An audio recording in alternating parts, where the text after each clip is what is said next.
이미지 크기를 조절할 수 있는 트랜스폼 툴에 대해서 알아보도록 하겠습니다. 크기를 조절하실 때에는 메뉴바에 있는 에디트, 프리 트랜스폼을 눌러주시면 되는데요. 지금 활성화가 되어 있지 않는 걸 보실 수가 있어요. 자, 크기를 조절하시기 전에 확인하셔야 될 부분 중에 하나가 해당되는 레이어가 잠겨져 있으면 크기 조절이 되지 않습니다. 그래서 레이어의 자물쇠를 클릭해서 잠금을 먼저 해제해 주도록 할게요.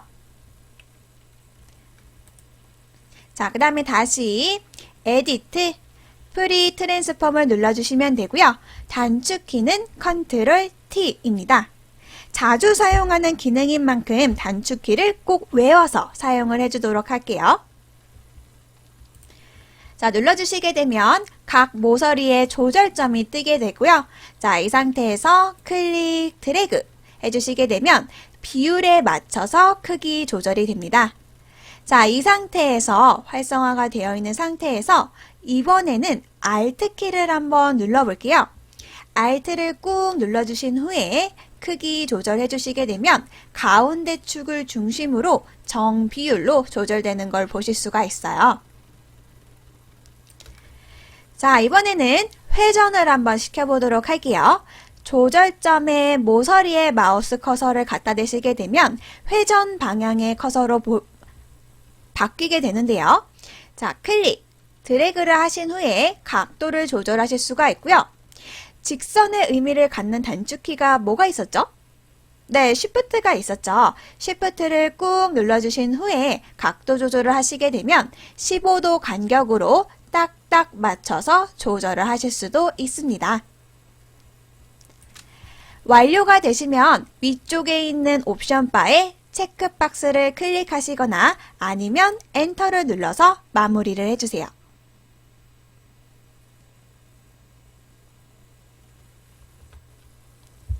다음은 이미지를 상하 반전시키거나 좌우 반전시켜 보도록 하겠습니다. 자, 단축키를 한번 써보도록 할게요. 컨트롤 T를 눌러주시고요. 자, 활성화가 되어 있는 상태에서 마우스 오른쪽을 눌러주시게 되면 아래쪽에 있는 플립 호리젠탈, 플립 버티컬이 나와 있는데요. 자, 플립 버티컬을 눌러주시게 되면 상하 반전이 되고요. 자, 다시 마우스 오른쪽을 눌러주신 후에 플립 호리젠탈을 눌러주시게 되면 이미지의 좌우 반전이 됩니다. 자, 또한 크기를 조절을 하실 때 모서리에 갖다 대시고 크기를 조절해 주시게 되면 정비율로 조절이 되는데요. 자, 이번에는 비율에 맞추지 않고 한번 조절을 해볼게요. 자, 이 상태에서 Shift를 눌러주시고 자, 드래그 해주시게 되면 가로로만 또는 세로로만 비율을 맞추지 않고 조절을 하실 수가 있습니다. 자, 조금 더 자유롭게 크기 변형을 해보도록 할게요. 조절점 가장자리를 드래그해서 형태를 자유롭게 변형하며 왜곡을 해볼 건데요. 자, 이번에는 컨트롤이랑 Shift를 눌러주신 상태에서 마우스 커서를 조절점에 갖다 대시게 되면 마우스 커서의 색상이 흰 색깔로 변하게 되는데요. 자, 이 상태에서 클릭, 드래그 하시게 되면 각 조절점을 자유롭게 변형을 시켜주실 수가 있습니다.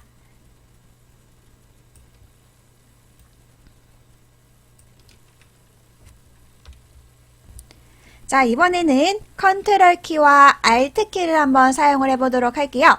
자, 두 가지의 기능을 눌러주시고요. 클릭, 드래그를 하시게 되면 좌우의 원근 왜곡과 상하의 원근 왜곡을 하실 수가 있습니다. 사다리꼴 모양으로 이미지를 변형시켜 주실 수가 있고요.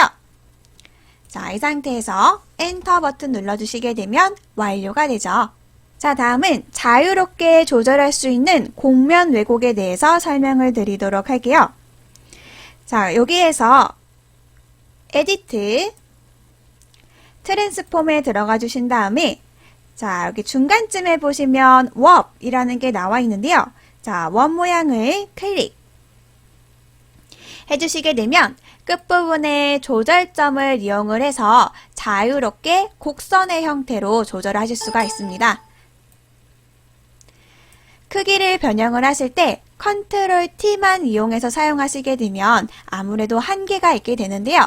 자, 이렇게 곡면의 왜곡을 이용을 해서 조금 더 자유롭게 곡면의 형태를 조절을 하실 수가 있습니다. 자, 이것도 역시 마찬가지로 완료되시면 엔터 버튼을 눌러주시면 돼요. 자, 이번에는 조금 더 유연하게 조절할 수 있는 곡면 왜곡 툴에 대해서 알아보도록 할게요. 크기를 조절을 하실 때 컨트롤 T 크기 조절만 사용하시게 되면 조금 한계점이 있는데요. 자, 이번에는 에디트 트랜스폼에 가셔서 자, 중간에 있는 워프를 눌러주시게 되면 곡면의 형태로 크기 조절하실 수가 있습니다. 자, 각 조절점을 클릭 눌러주시고요. 자, 드래그 해주시게 되면 자유롭게 곡면의 형태로 조절하실 수가 있습니다. 자, 이것도 역시 마찬가지로 완료되시면 엔터 버튼 눌러주시고 마무리해 주시면 됩니다. 포토샵은 비트맵 방식을 사용하기 때문에 크기를 줄이고 늘렸을 때 화질이 안 좋아진다는 단점이 있는데요. 한번 확인을 해보도록 할게요. 레이어에서 그림의 잠금은 풀어주시고요. 컨트롤 T 이용해서 크기를 줄여보고 완료되시면 엔터. 다음에 다시 키워보도록 할게요. 자, 그러면 화질이 이전보다 안 좋아진 거 확인하실 수가 있죠. 그래서 이미지를 벡터 방식인 스마트 오브젝트로 바꾸시게 되면 화질에 영향을 전혀 받지 않는데요. 이번에는 스마트 오브젝트인 고급 객체로 한번 바꿔보도록 할게요. 컨트롤 Z 하셔서 실행 취소해 주시고요. 레이어에서 변경하실 수가 있는데요. 마우스 오른쪽 눌러주시게 되면 중간쯤에 Convert to Smart Object 있는 거 보실 수가 있어요. 바꿔주시게 되면 해당되는 레이어의 썸네일 오른쪽 하단에 이렇게 아이콘 있는 거 보실 수가 있는데요. 이 뜻이 스마트 오브젝트라는 뜻입니다. 그러면 다시 한번 크기를 줄이고 늘려도 화질에 영향을 전혀 받지 않는 걸 확인하실 수가 있습니다. 하지만 스마트 오브젝트는 객체를 선택을 한 후에 딜리트 키 눌러서 삭제하게 되면 이렇게 경고창 뜨는 거 확인하실 수가 있는데요. 고급 객체는 영역을 선택해서 지운다던가 아니면 브러쉬 사용이 제한이 될 수 있습니다. 그래서 사용자는 필요에 따라서 일반 레이어를 스마트 오브젝트로 변경하기도 하고요. 스마트 오브젝트를 다시 일반 레이어로 변경하기도 하는데요. 이번에는 다시 일반 레이어로 변경하는 방법을 설명을 드리도록 할게요. 레이어의 마우스 오른쪽 레스터라이즈 레이어 눌러주시게 되면 일반 레이어로 변경이 됩니다. 딜리트 눌러주시게 되면 삭제, 편집을 하실 수가 있습니다.